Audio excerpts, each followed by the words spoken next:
Hey, Reading Christian Fellowship, it's John Kraft. Hey, it has been over a month now that we have been fully online for our worship services and not having gatherings and paying attention to the stay-at-home orders and doing our best to stay healthy and safe. But a month ago, if you had told me that today I would still be doing these video updates, I wouldn't have believed it. I was thinking, for certain we'll be gathered back together at the end of March. And then I thought it'll definitely be by Easter. And now we don't know. And so, as we look at the culture, as we look at things going on around our country, you can see that there are some areas that are starting to loosen some restrictions and guidelines. And so as we think about that for the future here in Reading, I just want to give you an update as to where we are and what we think might be coming down the road. Because we've been taking a lot of time to think about what the future looks like. And as I think about the future, as I think about the beginning of the lifting of restrictions, I think what we need to be able to realize is that the first lifting of restrictions probably won't include a large gathering like our Sunday morning service.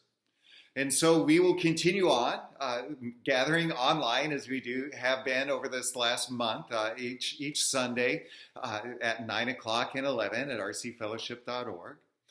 But as we think about the future, as we think about maybe the first lifting of restrictions, it could be that we would be able to gather in groups of 10 or maybe even groups of 20. And if that's the case, we are beginning the process of looking to see how we could create kind of some temporary life groups. It may not be you diving into a life group, but it could be you gathering with a smaller group of believers, maybe watching the Sunday morning service, maybe watching a Right Now video curriculum and doing that together, but at the very least, gathering together in a small group of people so you can fellowship, worship, and learn about Jesus together and help each other take that next step in following him. But as we think about these plans, I really want to share with you some of our thought process behind it, what we're hoping to achieve. And so I'm going to show you a little bit of a diagram as to how we are trying to process information as it comes. The first factor is flexibility. That as we look to the future, that time when we get back together, we simply don't know when that's going to be. And when it comes, we actually don't know what the guidelines are going to look like. So while we're trying to make plans and think about the future, we realize we have to be flexible in those plans. It also means that we need you to be flexible along with us because we simply don't know what the future holds. The second factor that we keep in mind is proactivity.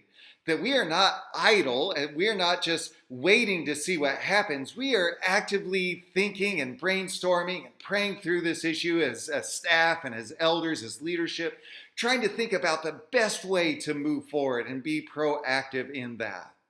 But the third factor that we're keeping in mind is safety. That we recognize that as we gather together that there will be some changes that will need to take place.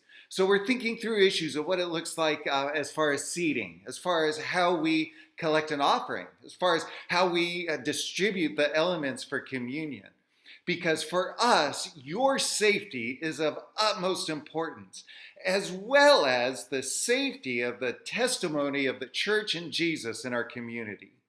And so as we think about these three factors, flexibility, proactivity, and safety, our hope is that as we dream and brainstorm and pray, that we would come to this spot right in the middle where we will have the best plans moving forward. So keep praying for us as we think about what that looks like in the future.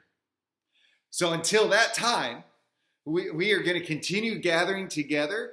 If that first step is gathering in smaller groups, we invite you to think about joining one of these new kind of temporary life groups. And maybe you're thinking, oh, that's something I would love to host in our home. If that's the case, you can contact Rick Penner at rick@rcfellowship.org, and we'll begin the process of putting some of these groups together. But until then, please know that we love you, we're here for you, we're looking forward to the day that we can get back together. Thanks for watching. God bless.